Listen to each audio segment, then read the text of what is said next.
students of 10th standard. This is civics first chapters exercise, that is working of constitution. इसका हम exercise कर डालेंगे, ठीक है।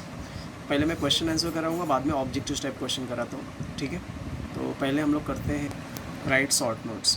प्रोविज़न रिगार्डिंग माइनॉरिटीज़, माइनॉरिटीज़ को लेकर के प्रोविज़न क्या है। The answer will B for this question is Indian constitution has made several provision for the protection of minorities. Indian constitution ने बहुत सारे प्रोविज़न बनाए हैं माइनॉरिटीज़ को लेकर के।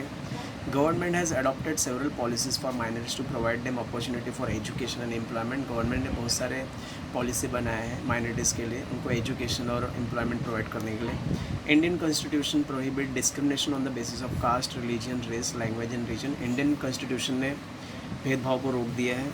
This is comprehensive provision for minorities, ये which fundamentally protect their right. ये कंप्रिहेंसिव प्रोविज़न है माइनॉरिटीज़ की, जो क्या करता है, उनकी राइट्स को प्रोटेक्ट करता है। तो your answer it is that.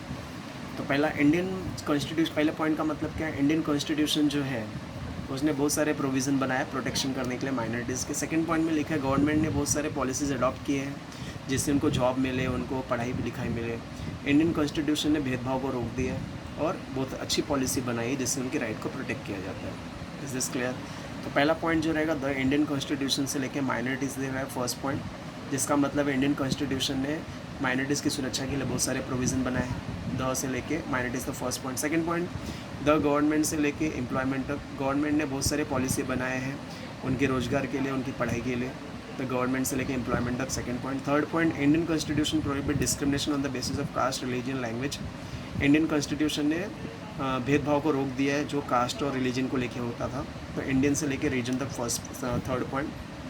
Fourth point this is comprehensive provision for minorities which fundamentally protect their right. मतलब ये कंप्रिहेंसिव पॉलिसी है जिससे उनकी राइट्स को प्रोटेक्ट किया जाता है। दिस से लेके राइट तक fourth point. This 4 point answer it is. The से लेके माइनॉरिटी फर्स्ट पॉइंट, गवर्नमेंट से लेके एम्प्लॉयमेंट सेकंड पॉइंट, द से लेके इंडियन से लेके रीजन तक थर्ड पॉइंट, एंड दिस से लेके राइट तक fourth point. 4 point answer it is. Next is policy of reservation of seats. Seats को रिजर्व करने की policy. Answer is given here. Policy of reservation of seat is meant for those section of society who have been deprived the opportunity of education and employment for long period of time. Policy of reservation of seat का मतलब होता है ऐसी sections of society के लिए provision होना जो पढ़ाई लिखे से दूर है, education एम्प्लॉयमेंट से दूर है लंबे टाइम तक। Accordingly, the education institution and the government services some seats are kept reserved for SC and ST caste. हाँ, इसके अलावा एजुकेशन इंस्टीट्यूट में गवर्नमेंट जॉब में उनके लिए सीट रिजर्व किया गया है। There is also provision for reservation of seat for other backward classes. दूसरे बैकवर्ड क्लासेस के लिए भी सीट रिजर्व किया गया है। मतलब इस पूरे क्वेश्चन का आंसर का मतलब है जो रिजर्वेशन की पॉलिसी है वो उन लोगों के लिए है, उन पिछड़े लोगों के लिए है जिनको पढ़ाई लिखाई का अवसर नहीं मिला था, रोज़गार का अवसर नहीं मिला था। एजुकेशन इंस्टीट्यूट में गवर्नमेंट जॉब में उनके लिए सीट रिजर्व होता था और बाकी सब अदर बैकवर्ड क्लासेस के लिए भी सीट रिजर्व है। Is this clear? And policy of reservation of seat is meant for those section of society who have been deprived of opportunity for education and employment for long period of time. First point. Second point, accordingly, in education institution, government service, some seats are kept reserved for scheduled caste and scheduled tribe. Second point, there is also provision for reservation of seats for other backward classes. 3 point. These 3 point answer it is. Next is women's representation in Lok Sabha. Women's का क्या representation in Lok Sabha है? Answer will be from the prospective changes are taking place in India as well as the 73rd and 74th Amendment reserve 33% of the seats women in local self-governing institution. This percentage has been raised to 50% in several seats including Maharashtra. मतलब 73rd और 74 change होने के बाद 33% seat जो है women's के लिए reserve किया लोकल सेल्फ गवर्नमेंट में, इंस्टीट्यूशन में। इसके अलावा ये परसेंटेज जो है 50% बढ़ा दिया गया महाराष्ट्र को लेकर के। National commission for women has been establish. Similar commission also exist. हाँ, नेशनल कमीशन और वुमेन नेशनल कमीशन इस्टेब्लिश हो गया, सिमिलर कमीशन भी इस्टेब्लिश हुआ स्टेट लेवल पे। योर आंसर विल बी, एक बार एक्सप्लेन कर ध्यान से सुन लो। 73rd और 74 अमेंडमेंट हुआ जिसमें 33% वुमेंस के लिए सीट रिजर्व हुआ सेल्फ गवर्निंग इंस्टीट्यूशन में। ये जो परसेंटेज धीरे धीरे 50% बढ़ा दिया गया महाराष्ट्र को लेकर। नेशनल कमीशन जो है वुमेंस लॉ के लिए इस्टेब्लिश हुआ और सिमिलर कमीशन स्टेट लेवल पे भी इस्टेब्लिश हुआ। ठीक है, तो your answer from 73rd and 74 amendment से लेके इंस्टीट्यूशन तक फर्स्ट पॉइंट, दिस परसेंटेज से लेके महाराष्ट्र तक सेकंड पॉइंट, नेशनल से लेके स्टेट लेवल तक थर्ड पॉइंट। वापस रिपीट कर रहा हूँ, 73rd 74 से लेके इंस्टीट्यूशंस फर्स्ट पॉइंट, दिस से लेके महाराष्ट्र सेकंड पॉइंट, नेशनल से लेके state level third point. This 3 point answer it is. Next is right based approach. Right based approach will be the answer question. Next question, right to information का कर डालो।